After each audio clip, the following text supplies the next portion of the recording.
বন্ধুরা, আজকের আমি বানাবো ধনেপাতা পেঁয়াজি। তাই ধনেপাতাগুলো ভালো করে কুচিয়ে নেবো। ধনেপাতাগুলো কুচিয়ে ধুয়ে নিয়েছি।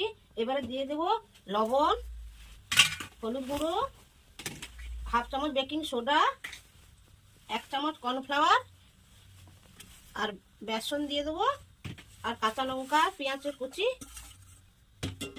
আর গোলমরিচের গুঁড়ো সবটা একসঙ্গে মাখিয়ে নেবো। তেল গরম হয়ে গেছে, এবার দিয়ে দেবো পেঁয়াজগুলো। ধনে পাতার এইগুলো চপগুলো আমার হয়ে গেছে, তুলে নেবো।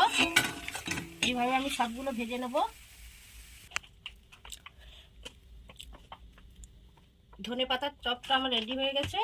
এবার একটা কেমন মুচমুচে হয়েছে দেখি।